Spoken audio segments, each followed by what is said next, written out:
Hello, welcome to Sound Bites. I'm your host, Holly Whitfield from the Daily Memphian. I am here with Allie Trotter of Whisks of Doom Bakery. Today we're going to talk about Allie's pop-up bakery magic, how she categorizes her brand. Is it emo? Is it goth? What is it? Is she tired of people asking her that? But first, no, this is Sound Bites. It is the Daily Memphian's weekly dining podcast. It's a part of our free podcast series at the Daily Memphian. Make sure you're not missing out on any old episodes of Sound Bites by subscribing on Apple Podcasts. It'll annoy you every time we have a new one. Every week. It'll be great. Or Spotify. I think they do the same thing. You can hear the newest episodes of Sound Bites as well every week on WYXR Radio, Thursdays at 11 a.m. If you're listening to that right now, up next, don't turn your computer mouse away, turn your dial, whatever you're doing these days. Don't change anything because you can hear the Sidebar podcast about Memphis culture with our Daily Memphian CEO, Eric Barnes. But let's get started with Allie. This is your first podcast. Yes. Hi. Hi. Thank you so much for being here. Yeah, thanks for having me. I am looking at my questions that I wrote down, and normally I chat with you a bit, which is what I'm actually doing right now. But the first question is, where were you born? But what I meant was, where are you from? But tell me your story. I am from Memphis, born and raised. You were born here? Yep. What hospital? Right up there in Baptist. Nice. Yeah. Perfect. Yeah. Okay. No, but for real, I do want to know your origin story. Yeah. I grew up in Memphis. I went to high school in Cordova. I've been a part of Memphis life. I didn't go to college here, but I've left and come back many of times. Okay. Yeah. How many times? Okay, so I went to college at Ole Miss, so I've probably come back at least 2 or 3 times now since I've moved and come back. Moved and come back. Okay. Yeah. One of the places you lived was Albuquerque. Yes. Okay. How did you get started with baking? Sure. Does it have anything to do with Albuquerque? Yeah, absolutely. For sure it does. So I will say, okay, one of the many times I have left, I was living in the Bay Area for a little bit. Oh, cool. And that kind of started my brewery journey as well. So I was living in Santa Cruz in the Half Moon Bay area. And it got too damn expensive to live out there. Yeah. One of my best friends from college at Ole Miss, she's been living in Albuquerque for over a decade, and I would all come visit her and be little desert rats. And she's a geologist, so she's really fun to hike that's with. very cool. Yeah, super fun. She's my little adventure bud. She's also my pie bud. Mm-hmm. So we love to cook together. So I was trying to find a new spot to live. Wasn't really ready to come back to Memphis. And she was like, why don't you give Albuquerque a try? You come out here all the time anyway. Yeah. So it kind of just fell kismet into that. Mm-hmm. Love it. Yeah. Okay, so you went there to hang out with your adventure bud. Yeah. But you guys had already been baking and cooking together. Yeah, we've been baking, cooking it up. When I was living in her house for a little bit, so actually a couple hours away from Albuquerque, there is a town in New Mexico called Pie Town. Pie Town. The only thing that exists in Pie Town are about 5 pie shops on one strip of the street. Incredible. Yeah, it's I think mostly out there they do a lot of stargazing, and there's not a lot of lights out there, and there's a lot of people go rock climbing out there, so it's mostly nothing out there. Is it also people looking for energy fields and stuff? For sure. Okay. 100%. I'm very fascinated by that, but Yes. I won't divert. Yeah, there's definitely a lot of woo-woo stuff going on there for sure. Okay, perfect. So Emily one week was like, we should enter the pie competition together in Pie Town. The Pie Town pie competition. Yeah, I said, let's go. Mm-hmm. I never entered a competition before. So we entered it together, made a whole day of it. We weren't expecting anything. We both came out with a prize. She came out with 3rd place. I came in first. And amazing. Yeah, so that's really what sparked this whole pie adventure, honestly, was getting an award and being like, wow, okay, I'm good at this. Yeah, somebody liked it in Pie Town. And Pie Town, yeah, I got credentials, okay? Yes, okay. So I have 2 thoughts. The first thought is Pie Town sounds like when they made, I don't know the history for sure, but when they made Las Vegas, they're like, here's a desert. Let's put let's make a strip of road and let's put 5 casinos on it. Yep. And then someone was like, let's do this also, but for pies. Yes. Like in the desert, a strip of road with pies. That was my first thought.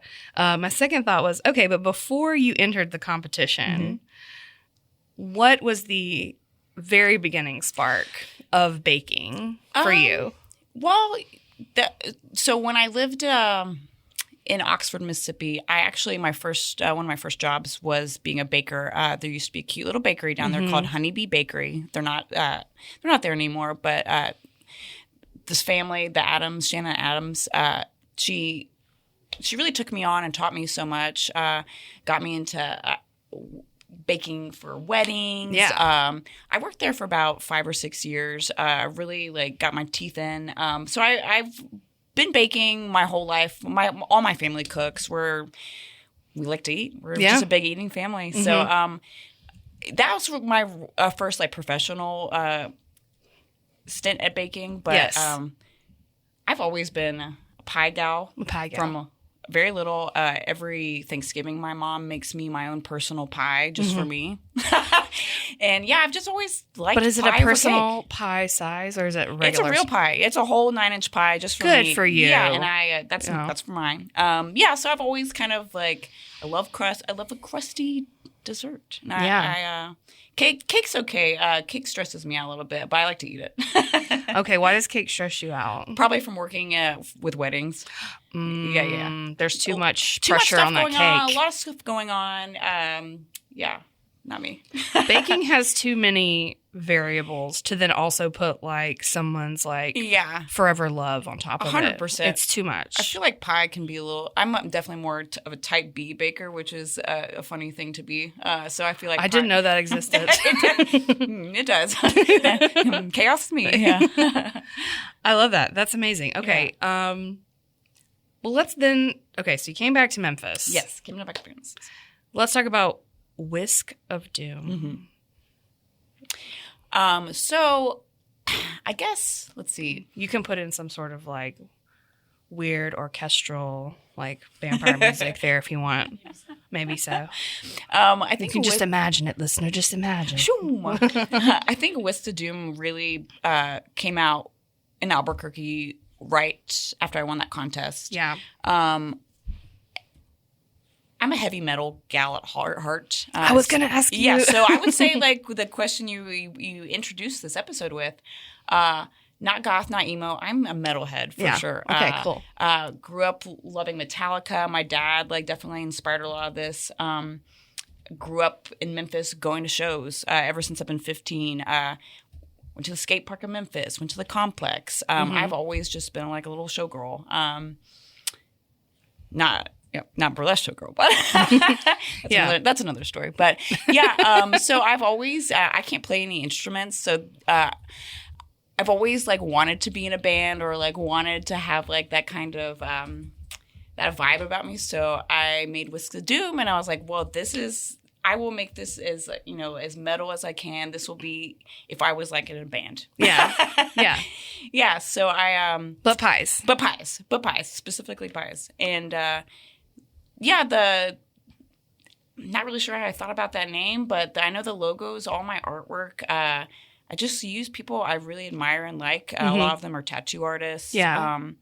The girl who made my logo, her name is Madeline Hinckley. I love local art and I like supporting people, and she really made my brand exist. So that's amazing. Okay, let's get down to the brass tacks, if you will. Sure. What is on your menu right now? What are you doing right now? I know you're working on a food truck. Yeah. But let's talk about the pop-up. When did you start the pop-up? What do you have on your menu? Menu definitely changes every single time I do something. I would say there's hardly a time where I have the same few things. I think the only consistent thing right now with my menu is with City and State. Yeah. So they have been getting the same pies, since last year, almost a year now. It's kind of crazy. Yeah. So other than that, I'd be changing it up. Speaking of which, this Thursday, I've been doing a nice little pop-up at the Pink Palace with my good bud, Lauren Holterman. Yes. She makes the Monster Market happen. She's a genius in Memphis. But we've been doing I think there's an exhibit at the Pink Palace right now for food. Yes, there is. Yes. So this is going to be the third movie. I've been making pies that go along with each of these food movies. So yeah, that's kind of how the pop-ups go too. So I love a theme. So depending, I like to be seasonal too. So with your ingredients, and these are savory hand pie. Like and I do sweet too. Okay, yeah, we go both realms. So like I come to your pop-up, what do I see? Like, what does it look like? What does it taste like? Sure. Okay, so like basic stuff if someone hasn't heard of you before. Yeah, if you're coming to one of my pop-ups, I definitely have like at least 2 or 3 savory pies and at least 2 or 3 sweet pies. You might see a pulled pork barbecue pie. You might see a potato and leek pie. You might see something crazier like a cheeseburger pie. I loved eating Hot Pockets when I was a kid. And I think that's kind of where a lot of this comes from too. Yeah. Is like I like something like handheld that you can walk around with. And I like sweet stuff a lot, and I do make sweet stuff. But I love making savory pies because I feel like a lot of people don't do that. And it's fun to have like something different. Yeah, it's like that. That's why we all love Pronto Pups. You have something to walk around with. So I just like having a little snack in my hand. Yeah. What if Hot Pocket, but better and flaky crust? Yes, 100%. Yeah, and you know what? Anything can go in a pie, and that's what I've realized. So absolutely anything. And absolutely anything it will be. I love that. Okay, so now's the perfect time to ask this question that I have for you, which is.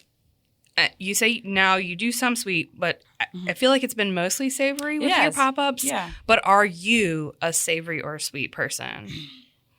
People are usually one or the other. You know, I would say I probably am more savory, but I do have a big sweet tooth for sure. Okay. Well, you don't have to pick. This is like not a binary situation. Thank goodness. I'm a savory gal. Yeah.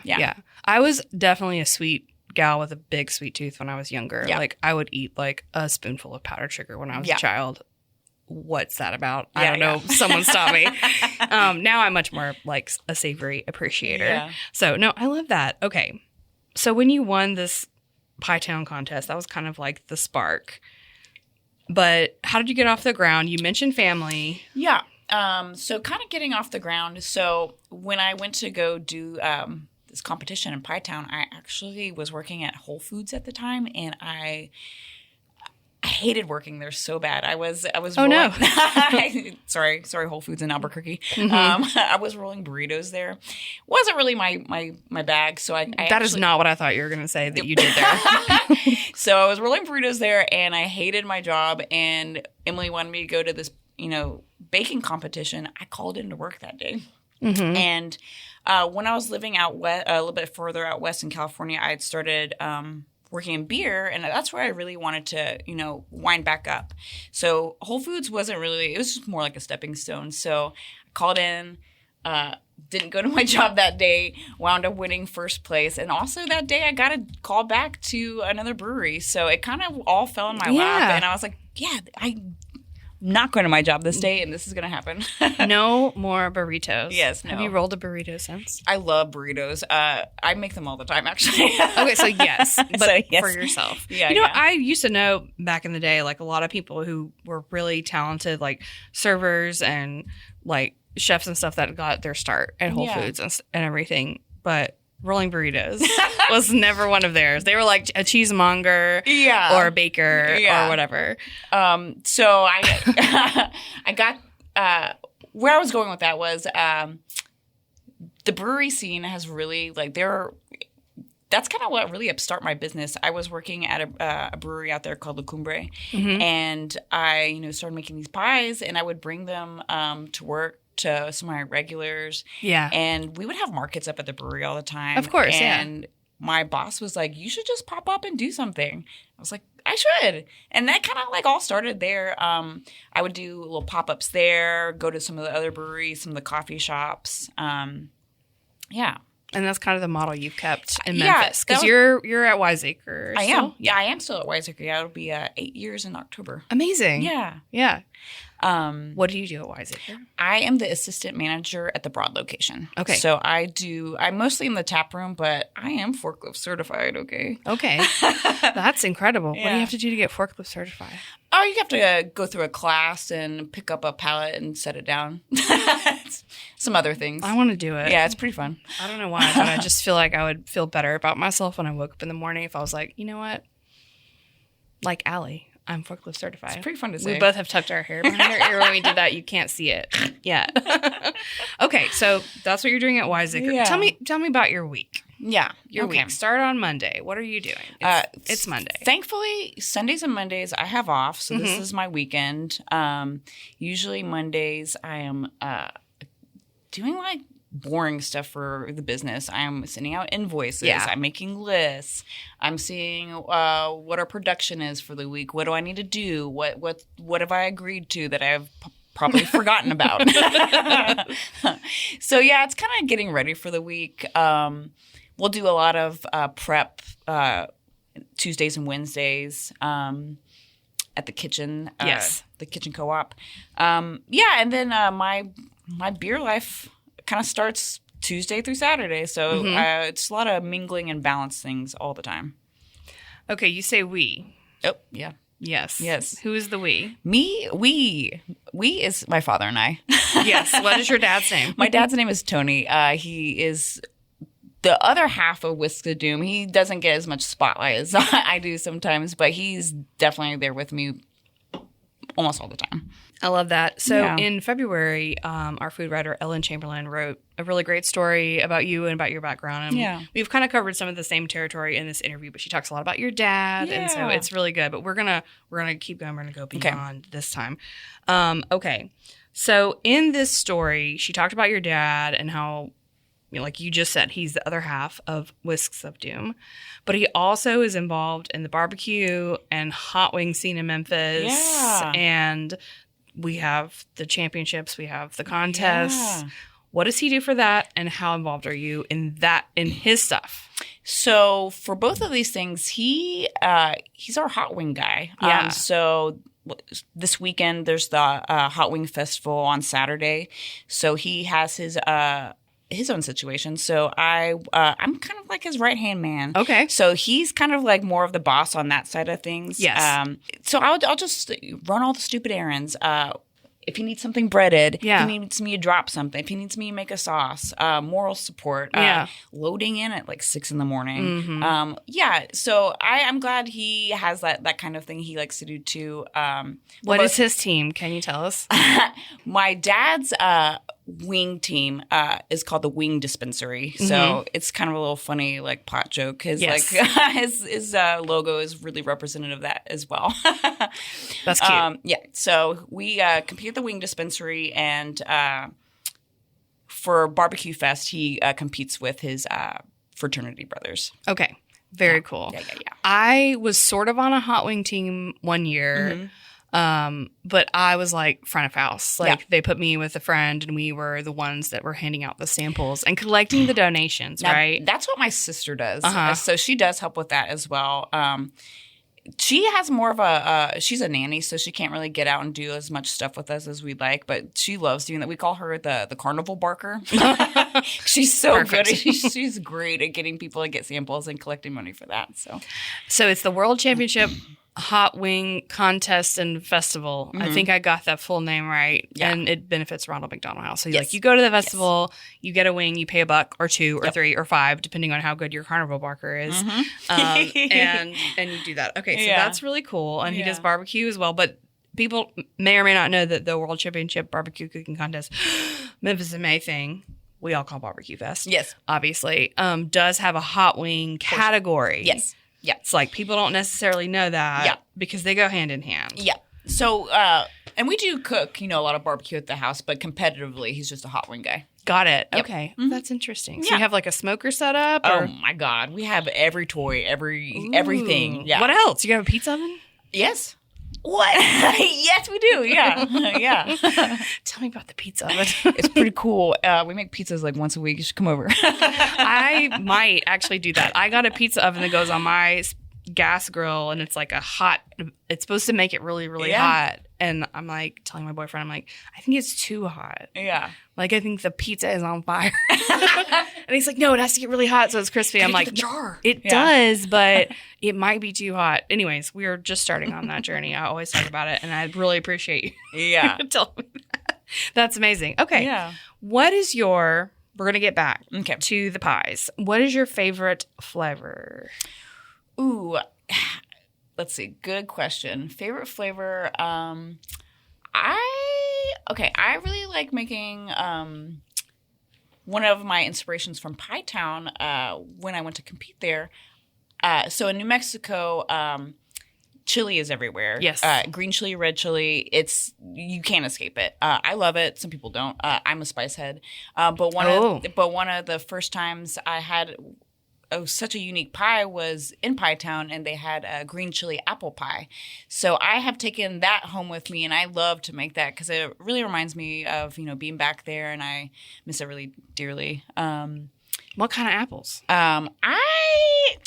Depends what's in season and what's like looking good when I'm picking out apples, but I typically like a tartar apple. I love using Granny Smith. I was going to ask, like, when you said that, I guess because you said green chili, I imagined Granny Smith. Yeah. But I also think that would taste. Yeah. It would probably hurt me, but it would taste really good. Yeah. But then you could go the other direction. You could do like, I don't know, what's the sweet apple that's really good? I'll tell you what, I'll never use a Red Delicious, and you will never see me biting that apple. Why does that even still exist? I don't know. They're mealy and they're terrible. Boo. Okay. Boo. I have trauma from Red Delicious. We all do. Okay. Here's my last off-topic question. Sure. Albuquerque. What is Albuquerque like, and do they have a problem with Breaking Bad tourism? This does relate to pizza, so there's a very thin thread. Albuquerque rules. I love living there, and they do have a problem with Breaking Bad tourism. The house that he lived in, you couldn't get within a certain mileage of that actual property. Like the set where they filmed it, or the house where they filmed it. It's an actual house, and people do live in that house. People just throw a damn pizza up there. But there are some cute things. There's I remember there was this cute donut shop there, and they had like, the blue dream, and they had like little rock candy on top of the donut. So it definitely is like everywhere. But there's more to Albuquerque than that for sure. Oh, good. Yeah. Yes. So if you don't know, Breaking Bad was a show on AMC about a teacher that gets cancer diagnosis and decides he's a chemistry teacher, and he decides he's going to like manufacture and sell meth, basically. And it's blue crystal meth. Yeah. And then a lot more happens after that. But okay, if you don't know, now you know. I think, Allie, that Whisks of Doom would be great on the Great British Baking Show. Specifically, not the American version, which I haven't watched and don't know anything about. I just assume it's not as good. Mm-hmm. But you haven't watched the show. No, I try not to watch like baking competition shows because they stress me out. This one's not very stressful. Are you sure? Okay. I very rarely get stressed. Yeah. It's very, Natalie, producer Natalie is saying like she very rarely gets stressed. It's a gentle show. Okay. It's a gentle show. Usually the food competition shows like have me like all tensed up because I know what it's like. And I'm like, I don't know why I hate that. I think overall. It's not Gordon Ramsay. I mean, there's Paul Hollywood, who's one of the judges, and he's the Mighty Boosh guy, right? Yes, yeah. Noel. Yeah, okay. Okay, so you would like him. But here's the thing I think you would think is funny about that. Noel is a British comedian, Belding. Also, he was Old Greg. If we're just doing all kind of references in this podcast, sorry. But like, he's not the judge, but he's one of the hosts. And they're always making jokes about how like goth he is. They're like, he's so goth. I'm like, he has black hair. Like, I don't know. And a mullet, yellow and pink stripes. Yeah, he's wearing like he has loud fashion. Like his fashion is loud. It's really cute. And he has dark hair. And I'm like, okay, well, sometimes you gotta fill up time on a TV show. So on that show, though, they have every week is a different theme. They have like a cake week. They have a like pudding week, which is not like American pudding. It's like better. They usually have some like unfortunately themed week of like, there was a Mexican week one time where they were like, make a tres leches. It's 100 degrees outside. Oh you have to make it in 5 minutes. Great. That was actually the stressful one, that one episode. But then they have like a patisserie week, and then they have different bread week. They have bread. I'm trying to remember all the rest of them. There's one called dessert week where it's just like anything else. And which week would you win? I mean, I hope I would win the pie week. Pie week. I don't know if they've had a pie week, but they include that in like a patisserie. Yeah, maybe I would think I would do. I would be okay at patisserie week. Yeah, bread week. I don't know about that. I like making bread. I'm not sure I'm great at it. I'm gonna go with patisserie week. Well, that's like the hardest week. Maybe not. So then. no, but I'm just saying, like, you're set up for success here. Okay. Like, you can kind of come in, you can make like a pretty okay cake. Yeah. You can make like a decent, like, I don't know, some weird thing that you've never heard of before. Yeah. They always make a sausage roll. Ooh. You would crush that. Okay, I think I would do. You would crush that. Anyways, so should be our star baker. You're the star baker today. I'm already stressed. Sure. No, it's not, and everyone's nice to each other. Okay, that's the other thing. It's not like American can't. I don't know. It's not like American reality shows where everyone's like, I have to win this money, or no money. Or something bad will happen to me. They don't compete for money. They compete for a cake stand. Okay, and glory. Cute. It's very cute. So they're all nice to each other, like help each other. If somebody needs like piping on their cake at the end and their friend is done and they're not, they'll like help them. Oh my God, cute. Okay. It's very wholesome. All right, I'm gonna watch it. You said wholesome earlier, so I know you're an appreciator of such a concept. Okay. What's next for Whisks of Doom? I know in our story from February by Ellen Chamberlain that you talked about a food truck. Yes, that is next for sure. Next. Tell us about where that project is at. So the food truck has been fun. It's kind of been like I'm rebuilding a car with my dad situation right now. We got this food truck. God, I think it's been almost 3 years now. Yeah. Off Facebook Marketplace, and there's just been a lot more things involved with it than we had expected. I feel like you're the 20th person that's told me that about a food truck. It's a hard one. Yeah, it's a hard one. But I feel like we're actually like now at the end of all these electrical problems and all these situations. But that's been a interesting and rewarding thing to do with my dad too. So I would say probably like at the end of May you can expect a grand opening, which will be fun because we'll definitely have pies, we'll have wings. Oh wow, that's great. Yeah, we'll have some other things too. I don't know. We'll have some specials. Such as? Yeah, maybe some pizza. I don't know. I don't know. Who knows? Yeah. Yeah. That is a pie. Yeah. There you go. That's right. It's all connected. Delicious. Okay. Yeah. I love that. What color is the truck going to be? It's red right now, so we'll have a red wrap on it. That's kind of the Whisks of Doom, I think black, white, and red. So it'll probably go in that situation. There will be a huge, we have one of those Home Depot skeletons for Halloween. Perfect. And my dad we're making like a pie of a swimming pool. Anyways, it's going to be really crazy looking, to be honest. You would win the Great British Bake Off. Okay, maybe I should go on, okay? But it's going to be really insane looking. We want to be seen. I don't want you to overpass me and say, well, oh, it's just another food truck. We're not. No. That's amazing. I heard that they've just released the Home Depot has an event every year where they release what their Halloween decorations are going to be for the fall. It's like a conference. Oh my God, cool. It's like that Disney conference that they have where they tell you all like the Disney movies that are happening, but for Home Depot Halloween products. And it was this past week, and they're going to have a big T-Rex. Oh my God. Just a warning. Like start FYI. Yeah, sorry, a skeleton T-Rex. Oh. Yes. I have a lot of neighbors that are really into this big skeleton decor, and I love it. I don't have time to do anything, but I love looking at theirs. Yeah. Okay. Absolutely insane for sure. I just had to tell the people that. It was that. really Yeah. important. It looks great. It looks great. It looks great. Can confirm the large T-Rex skeleton.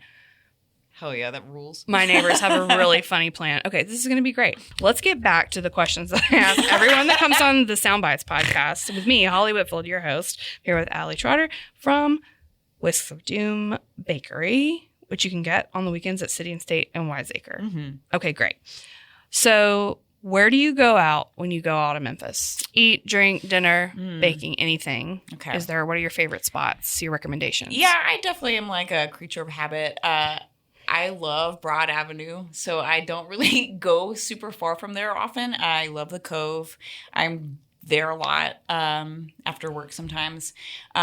Love me some Gus's, obviously. Yeah. If I'm taking out some folks in town, like to go there. I like to go to Payne's. I've been eating at Good Fortune a lot. Yeah. Just had Kuya. It was so good. Oh, I haven't tried it yet. Oh my God, it was so good. We had her on like a couple months ago on this podcast, and it was a fun interview as well. Actually, want to go back there again. I eat at Petals of Peony a lot.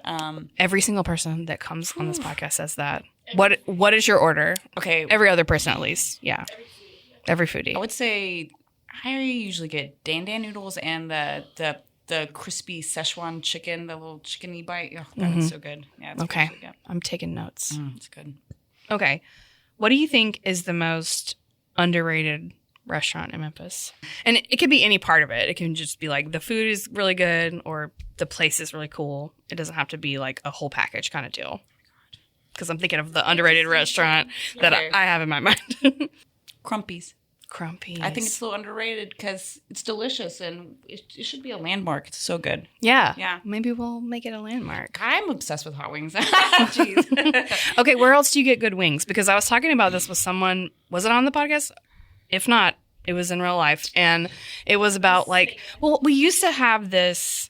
I did this really long, I did like months of research. I did this long story. I'm not a hot wing person, but I did this story pre-pandemic, 5-6 years ago when I was at the I Love Memphis blog about Memphis hot wings and like ranking them. And I got like a bunch of like hundreds of readers to like rank them and everything. And like a lot of the top people like are not around anymore. Or they're not really around in the same way. Like New Wing Order food truck. Oh yeah. Right. Yeah. And like, just some others. Wing Guru is different now than it was then, and we won't get into it. But. My number one right now, I love Bay's wings. Okay. Yeah, I think they're just a food truck, but God, he makes really good food. Bay's. Yeah. Bay. B-A-Y. Yes, that's a good one. And Central's still doing it. Huey's actually. I've never had a Huey's wing. They're pretty good. They're pretty good. Yep. I love their cheese fries for sure. Well, there you go. That's lunch. I'm hungry. I like Crumpy's as an answer. That's really great because I feel like when I very first moved to Memphis, everyone was like, yes, Crumpy's. Crumpy's or die. Yeah. And then like Ching's kind of became the thing instead. And there were some other ones. Yeah. Mr. P's, like some different ones. But I like to hear Crumpy's coming up. I still think that RP Track's food is underrated. The food itself. The actual snacks that you get when you go there. You're right. I love those tofu nachos so much. I also good. forget about them sometimes. I'm never on that side of town. You're right. And they have, like, this sounds ridiculous, but they have really good grilled chicken, and they apply it in excellent ways. Like, they have an alpha beta pita. It's, like, a very delicious, fluffy pita bread, really good hummus, this grilled chicken, feta, tomato, cucumber, sprouts. And you can also get some other stuff on it that I can't remember. Mushrooms, maybe. Oof. No, olives. It's olives. I don't care for olives, so I don't get it with that, but other people do. I think also underrated Quick Check. I mean, maybe it used to. I'm a Quick Check till I die. Yeah. I think that Quick Check was like the sandwich spot that everyone was on about, and then it kind of got forgotten in all these other sandwich shops, which are also great. Yeah, sure. But like, let's come back full circle. It's the most reliable food I have every single time. Yeah. What do you get? Do you get the turk or? I do get the turk. Yeah, I get that. Sometimes I get the rice bowls. I like that bibimbap burger a lot. Just depends on the day, honestly. Yeah. Okay. I have two more. Favorite coffee shop besides City and State. Yeah. Legally obligated to say City and State. I love Coffee Black. I think they're doing really cool things. Yeah, I love them so much. I also like Dr. Beans a lot. Yeah. I think they have some really cool seasonal stuff. Dr. Beans is also fun to just like wander into on South Main. Yeah, they just had like some like cool like gummy worm coffee, and I was like, That's cool. I like that. I'll try it. Yeah, Yeah. I like that. I'm not a big coffee snob. I'll take a worm in my coffee. Okay? So did it taste like a gummy worm? Or- Yeah, it was supposed to be like one of those like the chocolate pudding situations. Oh, like the dirt yes, cupcake with the worm in it. Yes, Yeah. yes. Beautiful. Yeah. How spring. Yeah. Okay. Date night or late night spot? Okay. Definitely Cameo. I love going there. Memphis Whistle. Beauty shop. Take me on a date there, please God. Anything else that people need to know about Whisk of Doom and your savory and sweet hand pies? I hopefully will have some more spots you can find me soon. We're kind of working on that as well as the truck. So just be on the lookout. And I'll have something different everywhere you go, honestly. I'm taking over. I love that you do it like differently. Yeah. Every time. Yeah. I know you're going to end up getting a signature Yeah. item that people have got to have, but I love that you change it up otherwise. Yeah. Thank you, Allie, so much for being here. Yeah. It's been really fun. Thank you, listeners, for hanging with us as I pulled just all the threads today. We just fully went, wherever the breeze blew us, and it was really fun. This is all the time we have, though. You can tune into Sound Bites, podcast from the Daily Memphian on WYXR Radio Thursdays at 11, or listen anytime, wherever you want, wherever you get your podcasts on Apple or Spotify. You can even listen at dailymemphian.com or on our Daily Memphian YouTube. Thank you again, Allie. Thank you. Thanks for having me. Bye.